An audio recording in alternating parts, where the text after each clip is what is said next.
So the Delaware is my first love. Some of my early memories as a kid were going down to some unnamed tributary of what I now know to be the Bronx River watershed to collect leaves and popsicle sticks and create little boats and set them downstream, and I would follow them downstream. And that was pretty much my definition of heaven as a young boy. You know, after that, it all becomes a world of sports and schoolwork. I think I was basically unconscious for the next 10 years of my life. But as I came up, you know, we didn't have the same watershed education or awareness that the kids do today. I see a lot of my contemporaries out there, and you know that the watershed way of thinking is something that we didn't learn when we were coming up. So for me, I came up being raised as a good citizen. That was my parents' big goal for me, was to develop a citizen. It took with me. But the 60s arrived, and with the 60s came for me, during the experimentation of the 68, 67, an awareness for me for the first time of a visual stream. I'd never met an artist. I didn't know you could be an artist. I had no experience creating art other than when I was in elementary school. But I became aware that if I closed my eyes, there was a river of images that would start to come by. And I was really fascinated, and I started to take my first drawing classes then, when I was in college. I was in college before I took my first drawing class. And it was the most difficult thing that I ever did. And I got hooked. And I've maintained an art practice now for over 40 years. And the question for the artist is always, what to paint? You know, what is it that you're going to paint? You develop your skills. And, for me, the story I want to tell you tonight is how my work reflects the river, and the river has reflected my life.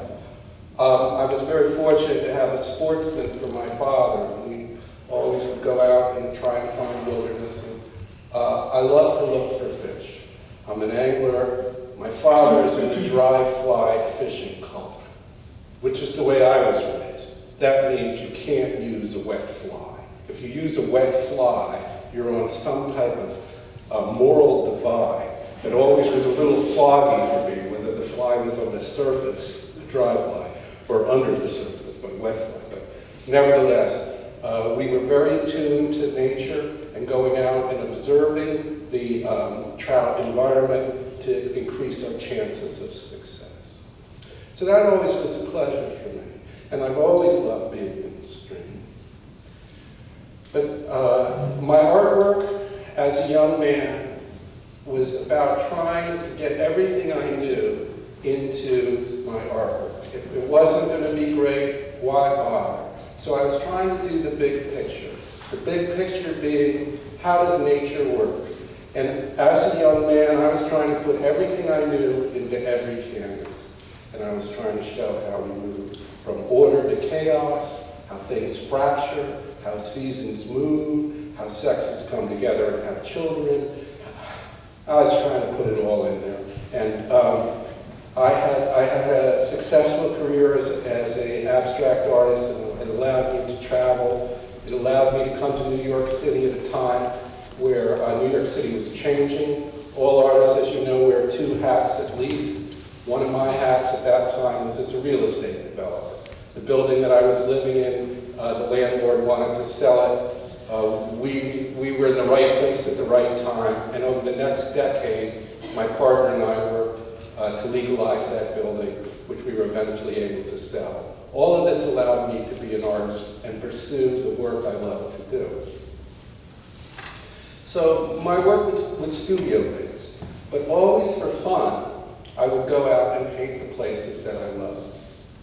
As I got older, I realized that when you wake up in the morning, it's your choice of how you lead your life. You could either go down the road and try to put more pleasure in it, or not. So I decided to put more pleasure in my life. And focus on those joyous moments in the places that I most love as the basis for my work. So I developed a body of paintings around the places that I loved.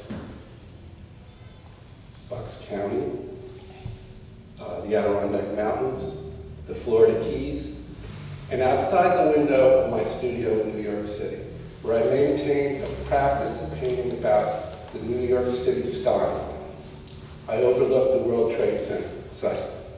So I had a body of work that I did that predated the World Trade Center attacks. For me, my life was turned upside down by those attacks. I witnessed them, and it had a profound effect on me as a person and as an artist. When I was earlier doing my work on the Delaware River, I was very conscious. I'm a student of American landscape painting, and I was very conscious of all the painters who painted the Delaware River before I did.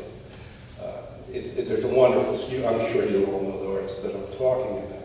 So for me, it was gratifying enough just to be down there, experiencing the same place through my eyes, realizing that Redfield had never heard Coltrane and I had. And, you know, I was bringing my special take to it that was contemporary, whether I wanted to or not. The light on the Delaware looked to me very different after the 9/11 attacks. Everything looked very different to me after the 9/11 attacks. I could no longer access the points of joy in my being that my work was based on. I couldn't feel it. I was in mourning, I was grief-stricken, and all I could feel was sadness. And during that time period, our lives were transformed in Lower Manhattan as where we lived became the ground zero site. Many people left New York City at that time. I was blessed in having a country house in Kittnersville where I was able to escape. But my wife and I decided that it was important for our family to maintain our residency in Lower Manhattan. But I would come to Kittnersville more and more for refuge as life became so difficult in the city. At the same time that this was happening, there was a housing development that was coming down next door to where I lived in Kittnersville, which, as we learned about it, it was way down the pike. It was not a happy deal. Our neighbor group organized to try and see what impact we could do on this housing development. This is in 2001. During that period, I became educated on the importance of groundwater protection and recognized that where we live in Kittnersville, our stream was orphaned, that there was nobody who was speaking up for the trout in the stream of the Gallows Run. That was the origin of the Gallows Run Watershed Association, was with a mission of trying to be an advocate for the invertebrates in the stream. And a very small group of neighbors came together and we formed this watershed association. We've been impacting the developments in Upper Bucks County for the last decade. And in our small township, we've had tremendous impact, both bringing people into local government and impacting policy. As a result of what I've been doing in the Watershed Association, I've been educated on where science and social policy overlap. In Knockemixon, we became advocates for land use policy that links future land use to water resource availability.